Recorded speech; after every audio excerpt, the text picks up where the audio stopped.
各位弟兄姊妹平安，感謝主嘅安排咧，因為我塞車遲到啦，大家就好能夠先享受到嗰個嘅一齊嘅擘餅嚟到領受主嘅身體同埋飲佢嘅杯。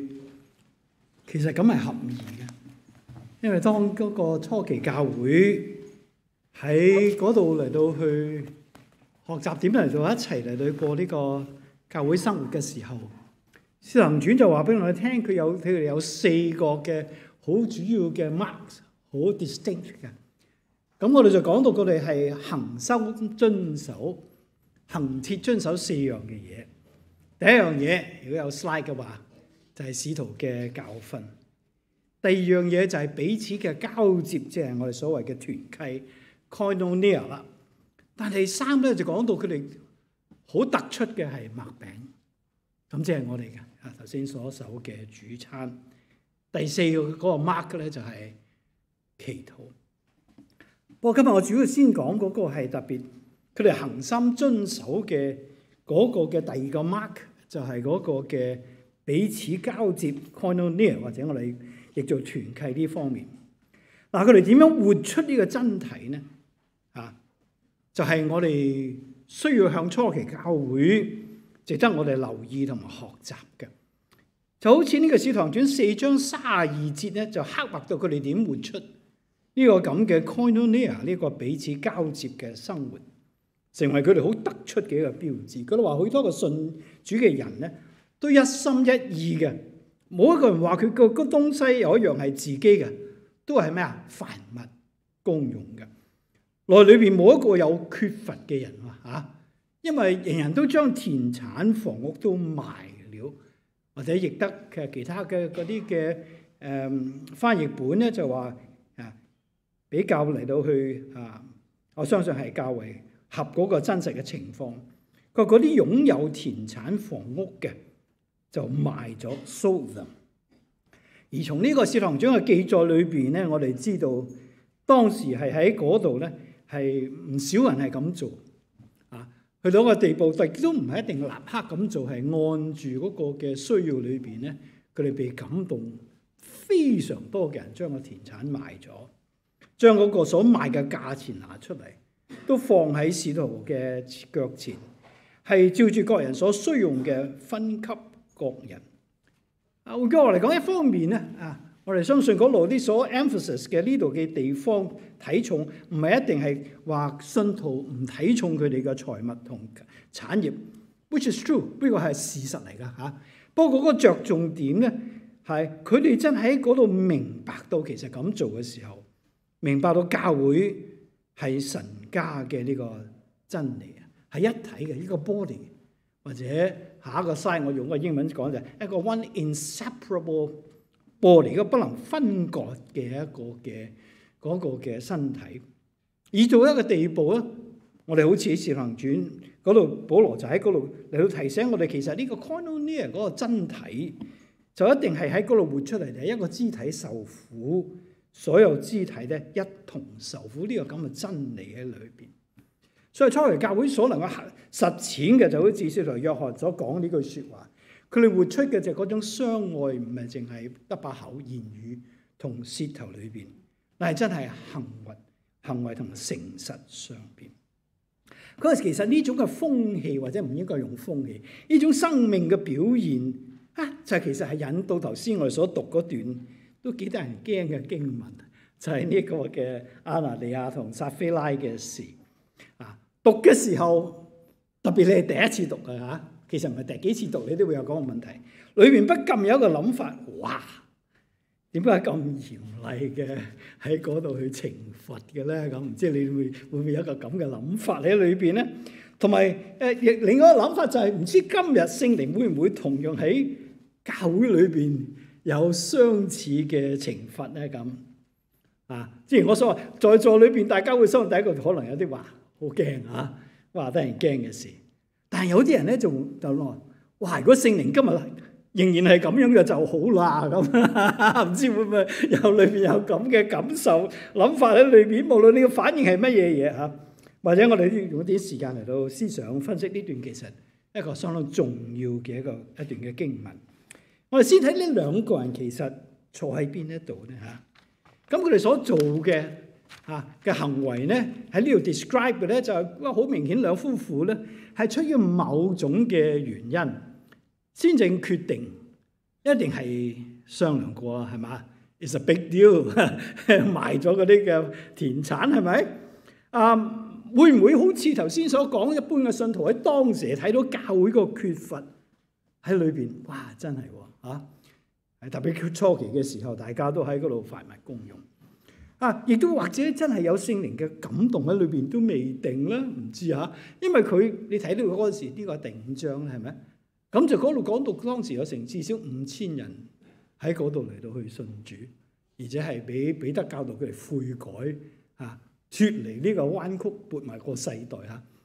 咁會唔會係咁樣被聖靈感動咧？抑或咧好可能咧有啲嘅俾人撳嘅啦咁，因為你知道當時佢講到佢哋嗰個嘅一齊嘅生活係真係天天個輪流嘅噃，唔喺殿裏邊就喺家裏邊一齊喺嗰度有擘餅一齊用飯，即係個團契生活好 distinct 㗎，係真係好近距離嘅嚇。咁當呢兩個夫婦話：哎呀，我哋受感動要賣我哋啲嘢啦，為我哋祈禱啦咁。咁另外嗰個又話：係我哋又賣咗啦。咁你每日都喺嗰度噶嘛？咁你兩夫婦聽下，可能有一個人同你講：喂，你咧咁係好 innocent 咁問你咧，咁裏邊都翻到去死啦，個個都賣緊嘅喎。咁我哋真係有啲田產餘咗喺度喎嗰度講田產唔係佢房屋喎，記住即係佢可能佢未賣房屋嘅，應該係冇啦。不過有啲田產喺度都未定。但又或者唔係一定要人提醒嘅，係咪而係人人都係咁嘅時候，係嘛？如果自己唔係咁，好似好瘀咁，係咪？有啲內疚，係咪？有啲好衰嘅感覺咁同埋咧，真係要埋堆噶嘛，係咪？咁嗰個問題喺呢度時候咧，人人都係咁時候，覺得如果我咁做，可能唔係好基督徒，唔係好 spiritual， 係嘛？咁即係於是乎咧，咁無論咩都好啦，係咪？好啦，去買啦咁。於是乎兩個人肯定咧喺掙扎之後傾咗好耐之後咧，就商量咗好耐咧，就去買但係賣就係賣咗啦，但係只奉獻咗咩一部分啫噃。我相信嗰部分唔簡單嘅，因為佢想人哋以為我哋賣咗俾晒錢啦，係咪？如果你話俾我聽咧，你今日喺溫哥華買咗間屋，教會建堂啦，我話俾人聽，我拎晒啲錢出嚟咁，我哋話你間屋喺邊度？喺 Richmond 啫，唔係喺西區咁。咁你攞咗50萬出嚟，你信唔信佢賣晒唔信。咁佢換句話嚟講，用翻今日嚟講，佢都可能俾得100萬出嚟嘅咯喎。你變成個數目能夠可以喺表面上邊似乎真係俾晒錢嘅時候，你唔好睇少嗰筆錢唔簡單嘅喎，係嘛？冇100萬都80萬嘅喎。你諗下，你喺捨唔捨得俾80萬出嚟啊？今日教會建堂，自己問下自己。所以鬧佢哋之餘咧，都要明白一下係佢留下咗一部分但個問題喺呢度咧，就係到呢個時候，無論佢出於咩心意都好，留咗部分。彼得話唔係錯，錢係你嘅，係嘛？佢仲未犯罪喎，係咪？佢嘅罪係在乎咩？頭先所講 mislead 嗰個教會，係咪？即係意思喺嗰度咧，佢哋淨係俾咗一部分，但係講出嚟咧，表現出嚟就係好似俾晒一部分嚟嘅。咁彼得就指出佢哋咁嘅做法咧，嗰個罪就好嚴重。用3句説話講，你哋係欺哄聖靈。跟住佢就話：你唔係欺哄人，乃係欺哄神。到佢太太都係咁嘅時候，佢就話：你同心去試探 test 主嘅靈。呢句話好表明咧，兩個人真喺裏邊同教嘅關係喺呢件事裏邊，似乎就係欺哄係教會，係呢班弟兄姊妹好熟嘅呢班人，係嘛？欺哄佢哋而已 ，no big deal 係咪？亦都唔應該有咩 big consequences 嘅，係咪？何況真係頭先所講嘅佢已經獻上，實際都應該唔係太少嘅金錢，係咪？所講嘅都係唔係真實嘅説話，都係 half lie 啦，係咪？都係賣咗嘛，都係俾咗啲出嚟啊嘛，係咪？但係呢三句説話嘅裏邊，呢個下一個嘅 slide 嗰幾句説話，就表明到再下一個 slide 即係佢哋所欺哄嘅唔係人，唔係弟兄姊妹咁簡單，因為所欺哄嘅神嘅家係神嘅身體。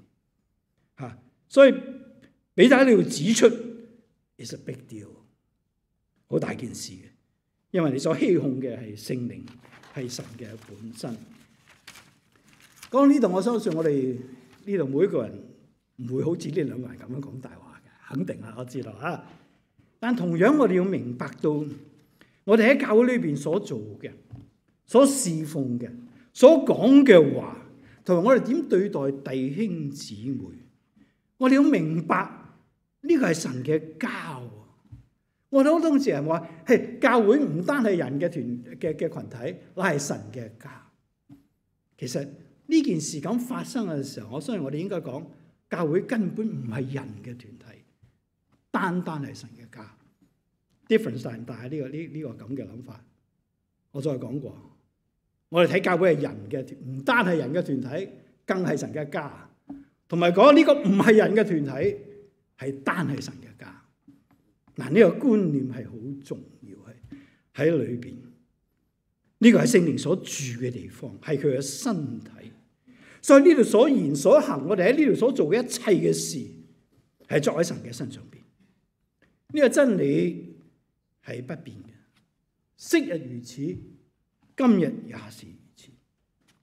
所以如果我哋對弟兄姊妹講一啲係或者係下一個不盡不實嘅説話，或者我哋喺侍奉裏邊真係冇盡力嗰度盡責之處有可能我哋講一啲嘅話喺弟兄姊妹當中教會裏邊個 bottom line 係想自己 look good， 做一啲嘢係有意無意都將自己喺人面前抬舉咗，為要叫人見到我哋係一個好人，一個屬靈人，係一個愛主嘅人。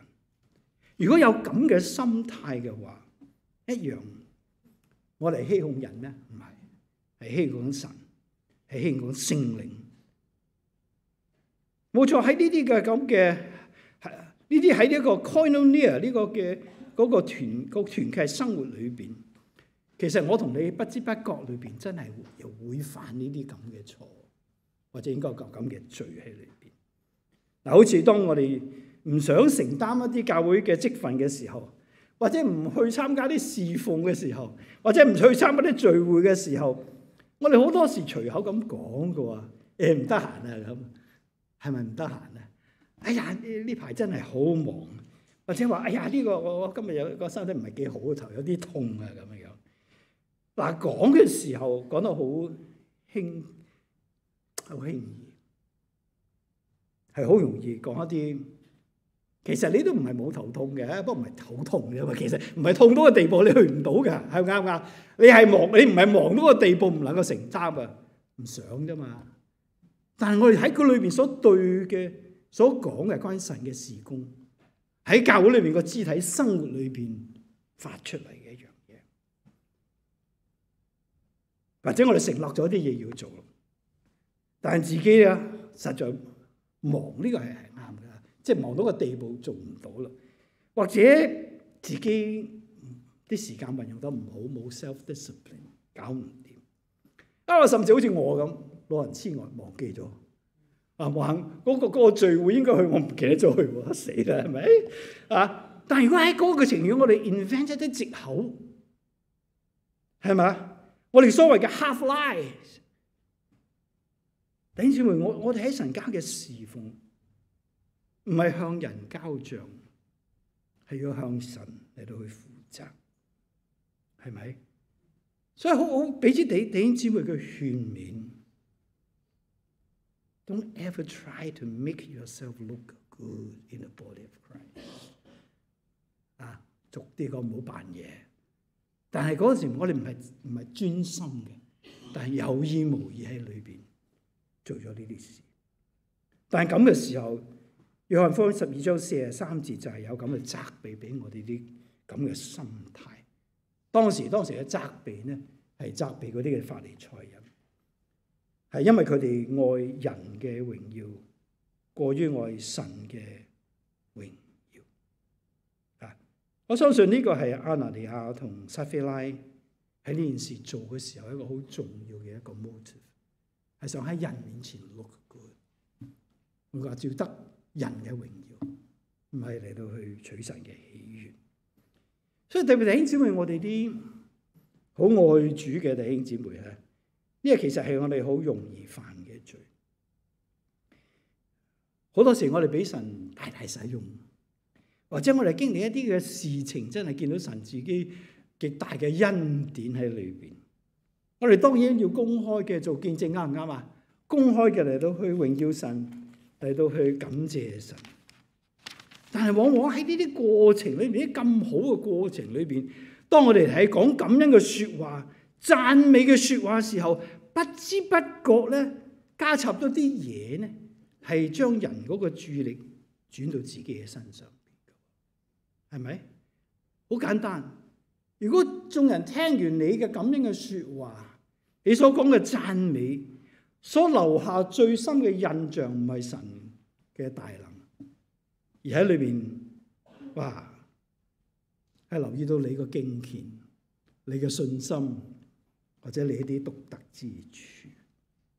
嗱咁咧，其實就已經出咗問題。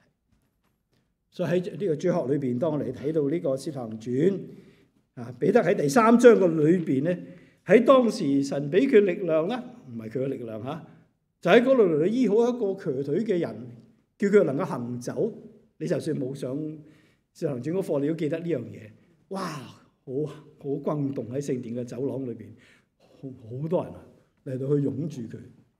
你知彼得講咗句好特別嘅説話，佢話：為什麼定睛看我們呢？即係佢同約翰啦，以為我哋憑自己嘅能力和虔誠使這人行走麼？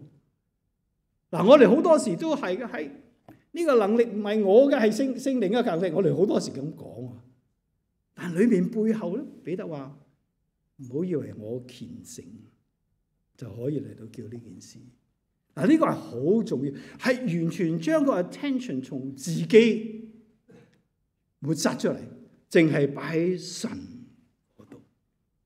所以弟兄姊妹，呢個係我哋喺侍奉嘅裏邊要好好嘅嚟到去教清楚我哋嗰個嘅心，因為人心真係比萬物都詭詐。而耶利米書講，甚至信耶穌之後，我哋仍然係壞到極處。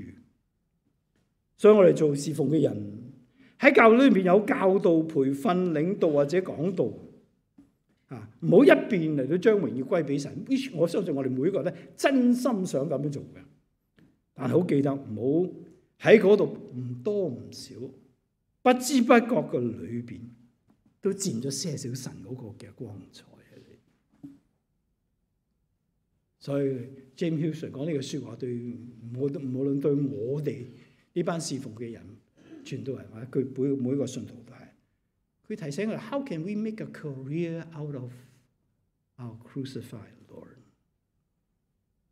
或者我轉一轉同今日講題嘅貼切一啲 ：How can we make a name for ourselves out of our crucified Lord？ 頭先擘餅俾我哋睇，好清楚知道，完完全全係基督耶穌為我哋寫十字架，以致我哋今日能夠係得救，成為何等樣嘅人。好似彼得講，同我哋嘅 zero 關係，全是恩典。咁當然我哋話 still， 哇呢度嗰個嘅 punishment 好厲害啊，好嚴厲啊！咁首先我哋要知道，頭先講得好清楚啦，係咪？神真係輕慢不得㗎，啱唔啱啊？如果我哋喺嗰度欺哄神嘅話，特別喺神家嘅裏邊。呢個係一個非常大嘅惡。不過呢兩個人，神係睇佢哋內心嘅。下一個 slide 我哋唔知佢內心眾弟兄姊妹同使徒都唔知道個內心，但神係知道佢內心嘅。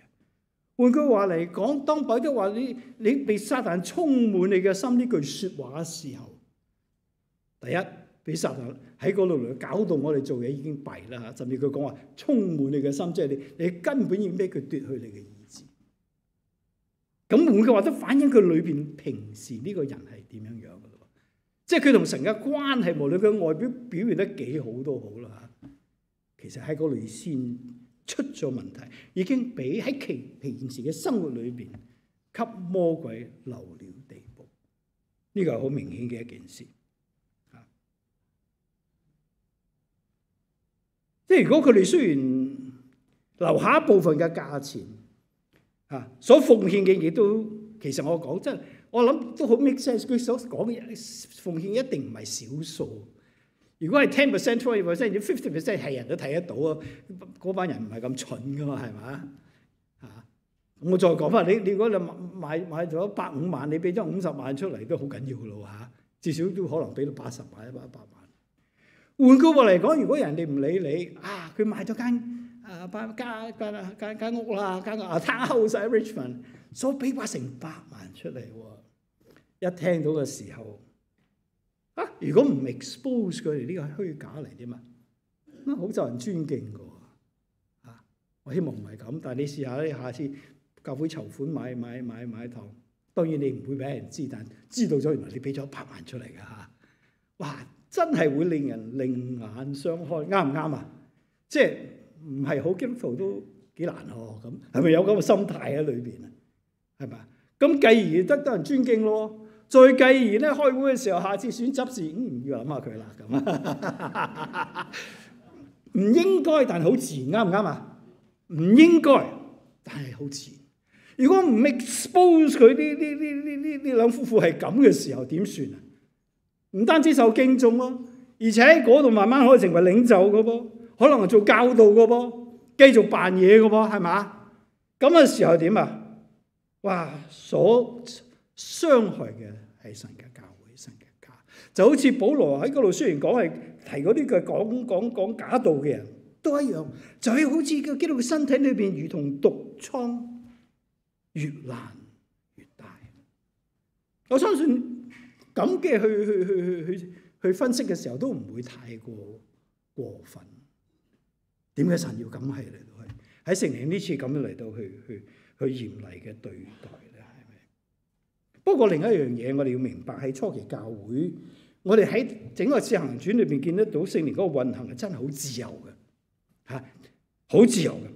其實喺嗰個聖靈運行嘅自由咁自由裏邊，就顯出佢哋當時呢個初期教會嗰個羣體嘅生活，嗰個 koinonia 真係好聖潔、好清潔，真係好 genuine 嘅，係咪？咁聖潔嘅羣體，若有咁大嘅惡出現嘅時候，係咪？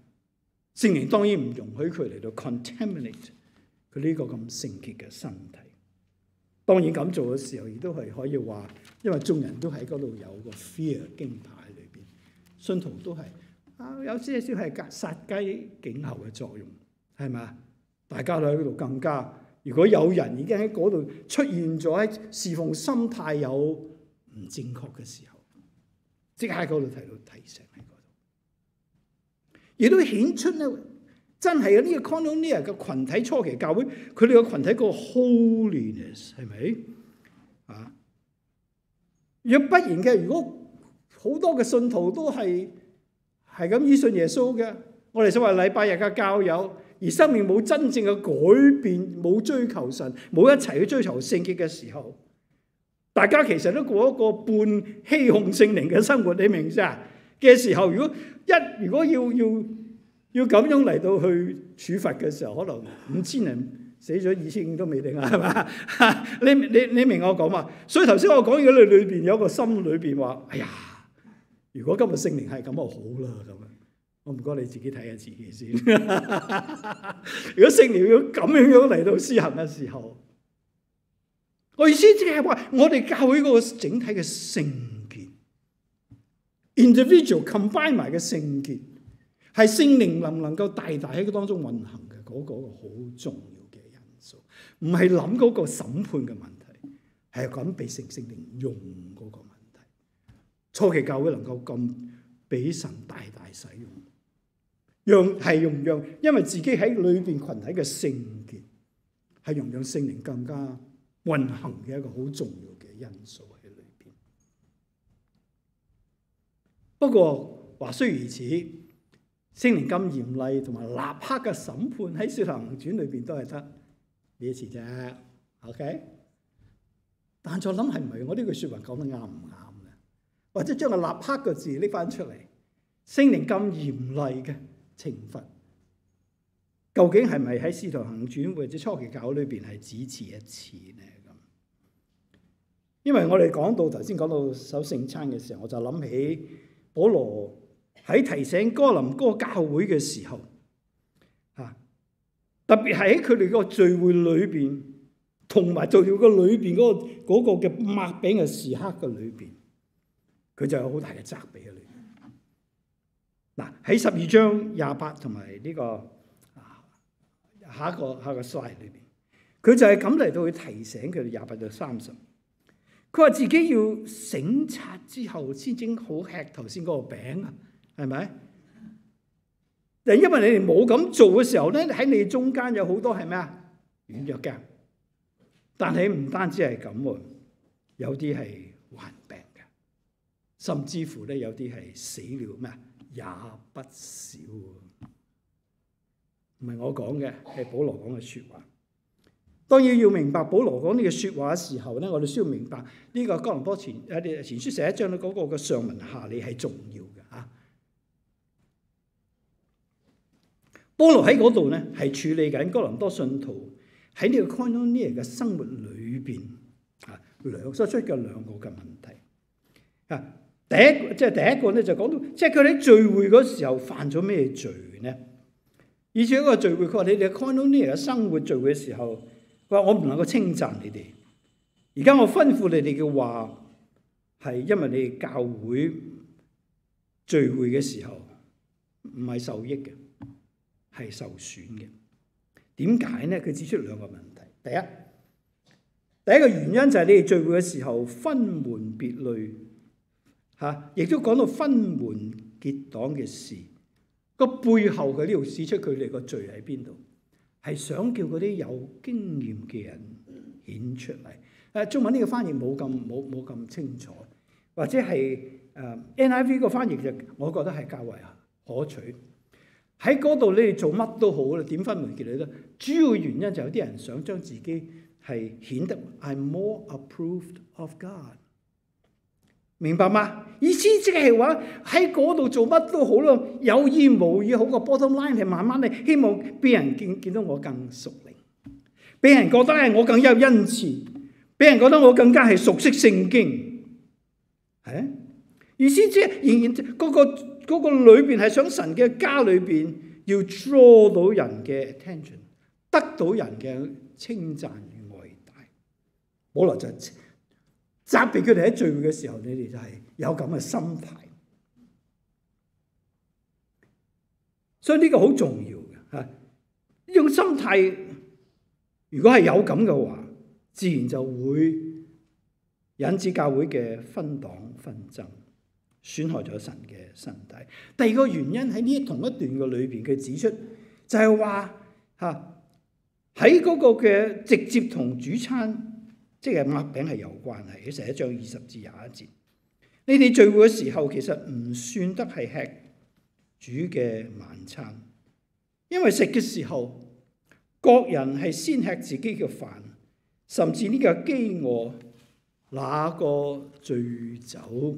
嗱，呢個係同當時嗰個初期教會轉變裏邊咧嗰個嘅即係嗰個守聖餐同嗰個嘅崇拜聚會。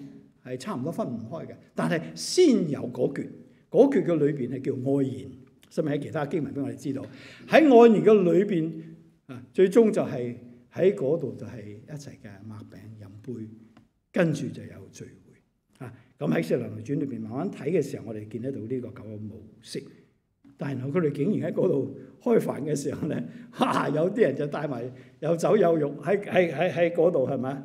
咁咧就嗰啲。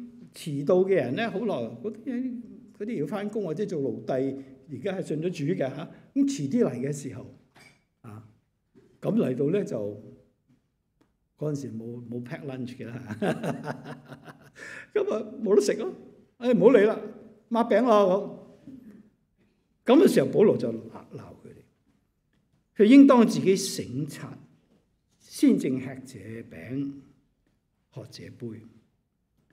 咁嚟到吩咐佢哋之後咧，佢喺呢一段整個11章做一個總結，就吩咐佢哋。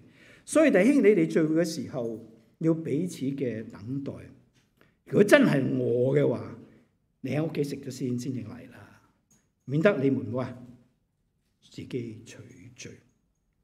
嗱，無論係第一個嗰個嘅責備，或者第二方面嗰個責備，保羅都喺度指出佢哋係咩啊？其實就係佢哋藐視咗神嘅教會。11章23節佢做呢個咁嘅一個嘅責備喺裏邊，藐視神嘅教會 ，despise 咗神嘅教會，即係完全忘記咗呢個係神嘅家。我再講，唔係人嘅團體。另外咧，叫嗰啲沒有嘅，即係嗰啲貧窮嘅，或者靈裏邊沒有咁多經驗嘅所謂啊，即係意思冇咁屬靈嘅人。即係佢話你哋喺嗰度羞愧，叫佢哋羞愧 ，humiliate 佢哋，以佢哋為不重要地don't count。所以當哥林多嘅信徒藐視神嘅教會，漠視呢個基督身體嘅時候，更喺主餐擘餅嘅時候冇認清楚、分辨清楚。原來頭先擘嗰個餅，第一係主自己身體嘅嗰個證記。呢個我大部分都唔會唔認清楚。但係佢話你仲忽略一樣嘢，呢個餅同時係呢個嘅佢嘅身體，同時係教會嘅本身，the body of Christ。所以擘餅從來唔係一個人，你兩夫婦就係擘餅嘅，係整個嘅教會一齊擘餅。所以領嘅時候，佢哋唔單止要認清楚呢個係嗰個基督嘅身體嘅象徵，另外一個你更加要知道呢個係咩啊？神嘅身體就係教會。以至我哋喺神嘅家裏邊，如果我哋喺嗰度一齊嘅生活侍奉，充滿咗幾個成分，而喺裏邊或有知覺或者冇知覺地喺度不覺地咧，係要爭取喺人面前 I'm more approved of God。其實我喺嗰度已經佔咗神嗰個榮耀，更加係輕看咗其他嘅弟兄姊妹，冇尊重到別人，冇以肢體相待，冇喺嗰度真正關心同情，俾少嘅饒恕接納。但係喺個擘餅裏邊，仍然好似好虔誠咁嚟到領受主嘅身體，就算你流埋淚都唔話啦。保羅話：這就是干犯了主的身體。對，神冇懲罰呢班哥林多人，好似懲罰呢個嘅亞拿尼亞同撒非拉咁立刻嘅審判。但係其實佢哋長此下去一段嘅時期，保羅就話俾你聽，其實神有處理，因為呢個係佢嘅身體，佢嘅家。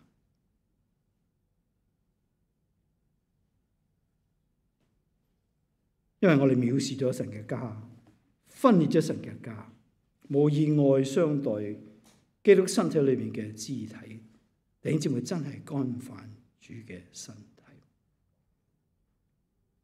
所以我哋喺領聖餐嘅時候，當然我哋傳統嚟話，我哋一定認清我哋嘅罪。但好多時我哋認嘅罪同頭先我所講嘅保羅所責備哥林多人嘅罪，好多時我哋忽略咗呢樣嘢。我哋嘅認清罪係要包括我哋喺省察自己嘅一個肢體生活裏邊所犯嘅罪。所以佢提醒我哋，教會係神嘅家，唔係人嘅團體。我哋要 handle with care。我哋祈禱。其實呢番嘅説話當然自己唔配啦，但係彼此嘅勉勵，主幫助我哋，真係喺嗰度嚟一個重新嘅認定。我哋今日呢個教會唔係人嘅家，唔係人嘅團體，係單單係神嘅家，神嘅身體。所以讓我哋嚟到去見到呢個撒非拉同埋呢個亞拿尼亞嗰個嘅所受嘅嗰個嘅咁嚴厲嘅對待，就讓我哋喺嗰度更加嚟到知道應該點樣去嚟到去一齊過聖潔嘅生活，同埋點嚟到去好好嘅value 我哋肢體嘅生活。我讓我哋喺呢度，唔係因為怕你喺呢度嚟到施行咁嚴厲嘅審判，唔係，而係更願意嘅，因為咁嘅緣故，聖靈啊，你更加能夠喺呢度嘅地方運行，大大嘅嚟到去榮耀你自己嘅名，真係使用我哋嚟到叫萬人歸主。禱告感恩係奉耶穌基督嘅名求。